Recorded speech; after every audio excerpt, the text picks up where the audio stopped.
just a little bit about what you actually do for people. You are a wealth coach for people and help people create wealth. That's right, that's correct. Yep. It's a bit of personal coaching and financial coaching. It's a mix. It's my own system that I've created over years because, you know, I used to be a financial planner. So.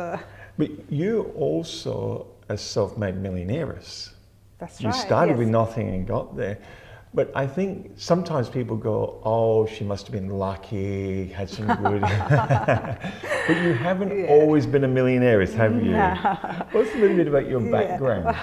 Well, funny thing is, until about 5 years ago, I used to think I'm not a lucky person at all. Right. Even though I was married, had my kids, and yes, had a good job, but that personally, I was feeling that I'm not lucky.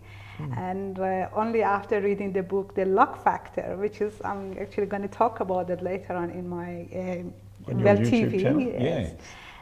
Is just actually I changed and I decided that no, I can change my luck around.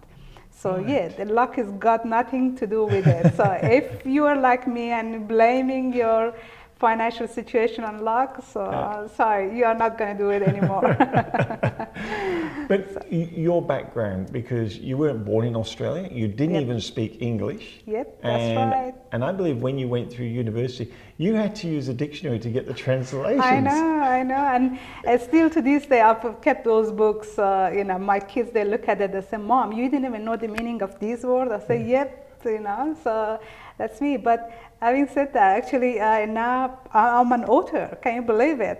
You know, well, I learned English at the age of 25. So as an adult to learn a new language, it was very tough. But I guess yes, if you want to do something, you will do it with no excuse.